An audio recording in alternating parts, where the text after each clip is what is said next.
Welcome to the Grace and Grit podcast, made for women who want their healthiest years to be ahead of them, not behind them. Join your host, Courtney Townley, right now as she breaks down the fairy tale health story you have been chasing all of your life into sensible action steps and lasting change.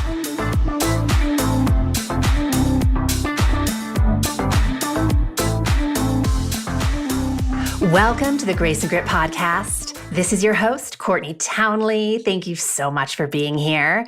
If you're a frequent listener of the show, you know that my team and I have taken a break from the podcast for the past 5 weeks, which is really one of our only breaks over the past 4 years. And we did it so we could focus on some other major projects.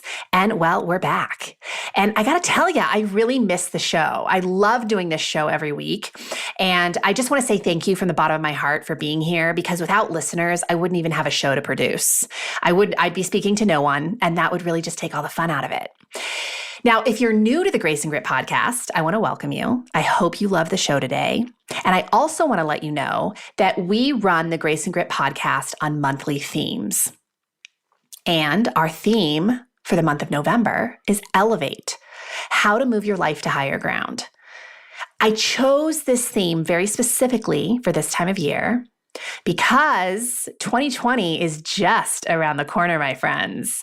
And I know that around this time of year, a lot of people start looking back over the past year and evaluating what they might have done a little differently. And they start contemplating how they want to do better next year. And if you're someone who does that, and I encourage you to, I am such a big fan of planning and reassessing. I think that's how we move our life to higher ground.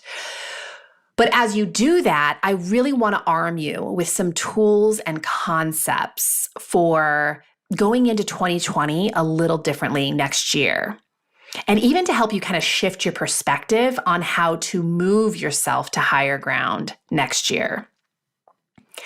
And I want to start by saying, you've heard me say this before, but it's really worth repeating.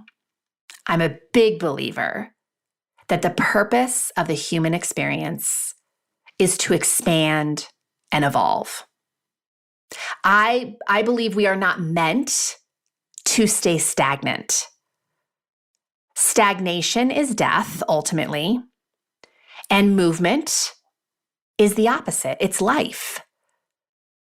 Which ultimately means that if you're not moving your life, you will become stagnant. And that's a very depressed, dull, and just sad place to live. I think it's a slow death to live in a space of stagnation. And I want to be really clear that acclimating and stagnating are not the same thing. Okay?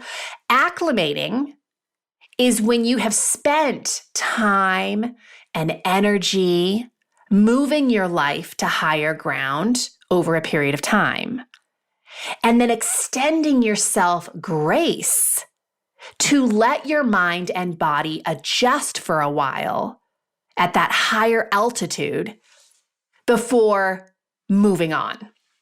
That's what acclimating is. Acclimating is a part of evolving. It's a part of the growth process. Stagnation, on the other hand, is really living very small and never attempting to climb or elevate in the first place. Because either you're too comfortable, because you're afraid of failure, because there's too much storytelling about all the reasons why you can't. Stagnation is never attempting. That's what stagnation is. So if you are in a space right now, listening to this episode today, where you are not currently elevating your life in some way, I want you to answer this question. Is it because you're acclimating, or is it because you're stagnating? I think it's really important that you're honest with yourself about which it is, because they're very different. Now, regardless of which one you're doing, whether you're acclimating or whether you're stagnating, I hope that eventually you find it within yourself to start climbing again. And any time that you attempt to move your life to higher ground, the topic of goal setting will come up. And, I'll be honest with you, I used to be super attached to goals. I was a great goal setter and I was a great goal achiever. I kind of had the perspective for a long time that if I reached goals, I had arrived, right? But I now know that when I reach a goal, really the work has just begun. Because reaching a goal is not enough. You need to sustain it, right? You need to sustain it. You need to kind of acclimate at that new level of your life. And then really the evolution continues. You set a new goal. You climb to a new height. You acclimate there for a while. And there's no end to how many times you can do that. That's how we evolve. That's how we grow. But we don't grow when we set a goal, we arrive, and then we tell ourselves the work is done. In fact, the only thing that creates is an unraveling of all of our good work. So I do still find goals useful, but I look at them through an entirely different lens. Today, I really use my goals as mile markers along the road to who I am becoming. So my goals are really just indicators that I'm traveling in the right direction. Now, I've mentioned the Minimalists a few times on this show. If you don't follow the Minimalists, it's two guys, Joshua Milburn and Ryan Nicodemus. They have an amazing website. They have incredible social media platforms, a great blog, an incredible podcast. But they actually used to be local to Missoula, Montana, which is where I live. And I had the great fortune of meeting with them and kind of getting to know their work. And I'm a big fan. I think they're doing incredible work in the world. But the first time I really started to shift my thinking to more of a direction I was headed in my future rather than constantly setting goals for myself was when I read an article by Joshua Milburn. And in the article, he said this. He said, "There was a time when goals were important in my life. But these days, I'm just focused on my direction. The accomplishments tend to mount as you keep traveling down the right path." And when I read those words, I felt this weight come off my shoulders, right? Because a direction to me seems so much more graceful and compassionate and gentle than just a goal. Because a lot of times with a goal, we're putting a timeline, we're putting a big accomplishment. There's a lot riding on our goals. And it's really easy to fall into a perfectionistic attitude, right? Or all or nothing thinking. And I think those are, honestly, for a lot of people, they're the extinguisher of goals. Where when we focus on a direction, we can release the timelines. There's no place for perfectionistic thinking. There's no place for all or nothing thinking. When I tell myself I'm going to move in the direction of becoming a healthier woman, that feels so much easier and inviting to me than I'm going to lose 30 pounds, by June 1st. So I just want you to ask yourself right now, are your choices leading you towards or away from the life you truly want?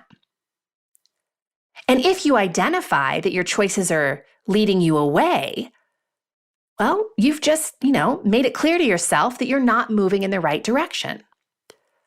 So how can you realign some of your choices so you're moving back in the direction that you intended to go?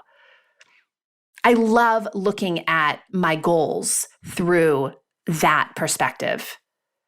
Another way of looking at it is, I'm going to move in the direction of becoming more responsible with my finances. And does that mean you're going to make 100% great choices with your finances? Nope. But if you can keep answering that, yes, my choices this week moved me in the direction of becoming more responsible with my finances, that's awesome.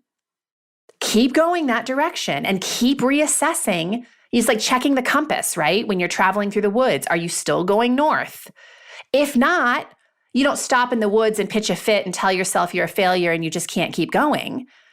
No, you just realign the direction you're walking with the direction that north is pointing on the compass. Why can't we do that with our health goals? Why can't we do that with our life goals? So really, it's kind of a concept of direction versus destination. I feel like goals are very destination oriented. And I personally believe and teach that health is not a destination to arrive at. It is a lifelong commitment. It's something that you will recommit to, hopefully, every single day, the rest of your life. You never really arrive. If you stop doing the things that honor your health, you're going to stop reaping the benefits of good health. So it is not a destination. So as you roll into 2020, I would really encourage you to focus on the direction of health and line up as many of your choices as you can to move you in that direction as possible. Now, something that's very in line with this type of thinking is an idea by James Clear. James Clear, if you don't know who he is, he authored the book, I believe it was about a year ago, it might have been a little bit longer now, called Atomic Habits. Atomic Habits, Tiny Changes, Remarkable Results. It's a phenomenal book. I have gifted that book to more people than any other book ever. But it's a really great book about habit change. But James Clear speaks to the notion of outcome goals versus identity goals. And again, an outcome goal is losing X number of pounds, right? Getting to a certain percentage of body fat, accomplishing a certain thing by a certain date.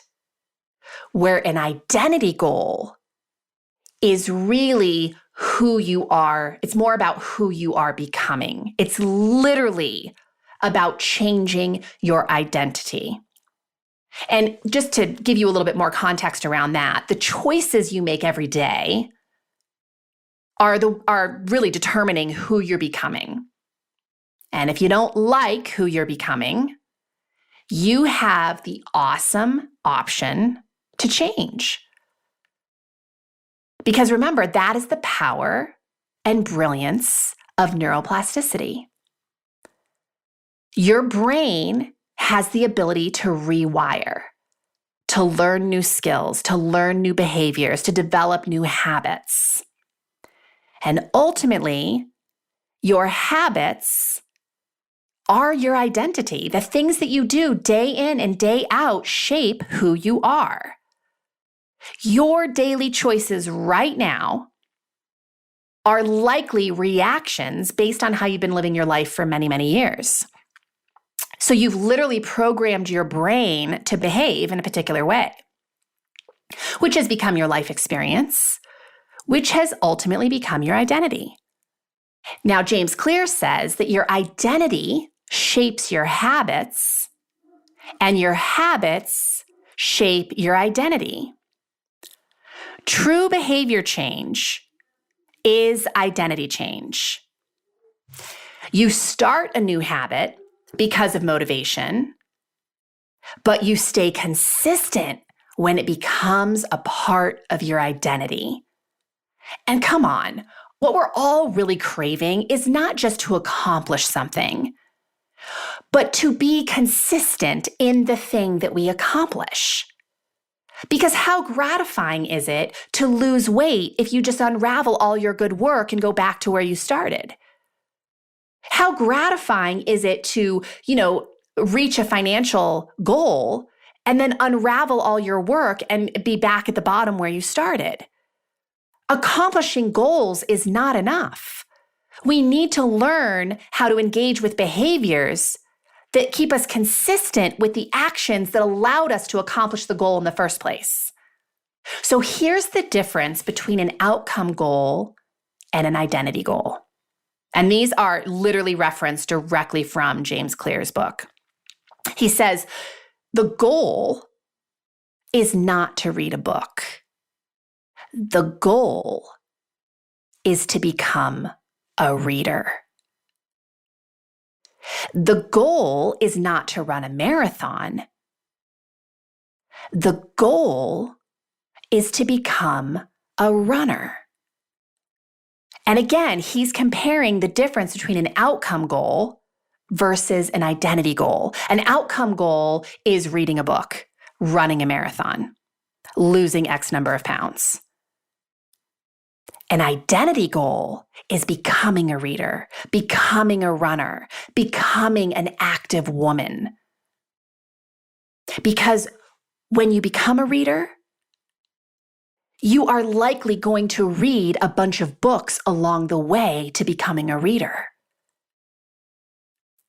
If you become a runner, it is very likely that you're going to run a lot of races along the way to becoming a runner. A marathon may be one of them. If you become an active woman, chances are you are going to incorporate exercise into your life. So the goals almost become a byproduct of the new identity that we adopt. And holy cow, is that powerful. So as someone listening to a podcast called the Grace and Grit Podcast, helping women everywhere to become happier, healthier, and more fit, I want to offer you this. In 2020, please don't set the goal to lose weight. Set the goal of becoming someone who honors the needs of her mind, body, and soul consistently. Because if you do that, if you become that woman, I guarantee if you have a lot of excess weight on your body, you are going to lose weight as a byproduct of becoming that person. So I hope you see the difference here between an outcome goal and an identity goal. If you want to change who you're becoming, if you want to change your identity, you need to start making decisions based on that future version of yourself. And I know that sounds weird, right? We tend to be so past focused, right? That's kind of how we've come up with this current identity, is based on our past. But if we want a new possibility for our life, we have to start thinking and behaving in new ways.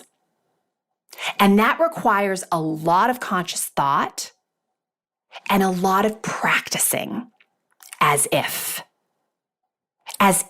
you are already the woman you want to become.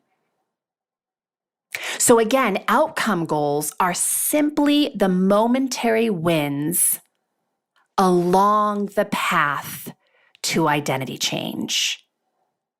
Outcome goals are basically a byproduct of identity change. You read a book as a byproduct of becoming a reader. You lose weight as a byproduct of becoming a woman who honors the needs of her mind, body, and soul. Momentary goals, right, or outcome goals themselves will not keep you consistent over the long haul. In fact, when you only focus on outcome goals, you are far more likely to not be consistent because you act as if the work is done when you've reached the goal. Not to mention, I think when we're only outcome goal focused, We don't do the real work that creates consistent change over the long run, which is we literally have to change the way we think. And a lot of people will accomplish a goal without ever changing the way they think, which is basically creating a state where their thinking does not match reality. And so they end up sabotaging all of their good work to return back to their old belief system. They want to match up their reality with the way they're thinking. That's how our brain likes to work. Our brain loves to prove itself right.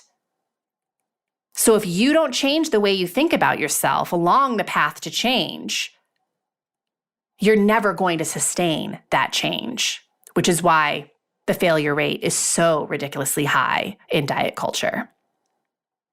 So as you kind of approach 2020, rather than asking yourself what goals you want to accomplish in 2020, I would challenge you to think bigger. Who do you want to become in 2020? And what decisions do you need to make in order to ensure that you're moving in that direction? I love the idea of focusing on your future self, the woman you want to become, because you can use your future self to mentor you in your current state of living. Say what? I know that seems like a really far out there idea. But here's what I mean. When you imagine the woman that you want to become, right? How she acts, the decisions she makes, how she deals with challenges, you can reference her now in order to make better decisions in your own life. What would she say? What would she do? How would she handle this challenge? I always tell my clients, nobody is going to have your back like your future self will, right? Your future self is a representation of what you want for your life. So reference her often and much. When you feel confused or challenged or not sure, or you're debating between a couple choices, what would she say? What would she do? Because if you start acting right now as if you are already her, you're basically guaranteeing yourself that that's what you're becoming. And if you can go into 2020 with that perspective, I think you will accomplish not only the goals you've set for yourself, but far more than that. So just to kind of recap, we talked today about direction versus destination, because a lot of us treat those goals like destinations, and they're not. They're just mile markers showing us that we're traveling the right path. And the second concept we talked about is James Clear's concept of an outcome goal versus an identity goal, and why identity goals are so powerful. And finally, we talked about referencing your future self, acting as if you are already that woman you are trying to become, and try to align your choices, your decisions, your actions with what she would be doing. It's acting as if. I did a whole episode of that. I think it's called literally Act As If. You can Google it on the website. I can't tell you what episode it was specifically, but we did a whole episode on acting as if very early on in this podcast. So if you want more about this, you could always go back to that episode. So next week, we're going to talk about all the challenges and all the hardship that boils up when you commit to elevating your life to a new place. And I'm basically going to title it The Upside of Stress because that's really what it is. There's a very good side to stress. It helps to fortify us. It makes us more resilient. It makes us stronger. But we definitely have to stay honest with ourselves that just because we decided to elevate our life doesn't mean it's going to be all easy breezy from here on out. In fact, I think the opposite often happens. We make a commitment to up-level our life, and then you know what happens, right? It gets messy. Life hits us hard right in the face. And we can use that to help us grow, or we can actually use it to completely stop, put the brakes on, and get into that space of stagnation, which is not going to get you anything good. So join me next week. And if you love this episode, if you love this podcast, if you've been a longtime listener and you couldn't wait for this show to come back and you have yet to leave a review, please take the time to leave a review for the Grace and Grit podcast on iTunes. It's a small thing. It'll take you a couple minutes, but it does us a world of good. It really helps the show tremendously. It helps us to get more ears on the show. And we are always aspiring to reach more and more women. So have a terrific week, and I will see you again very soon.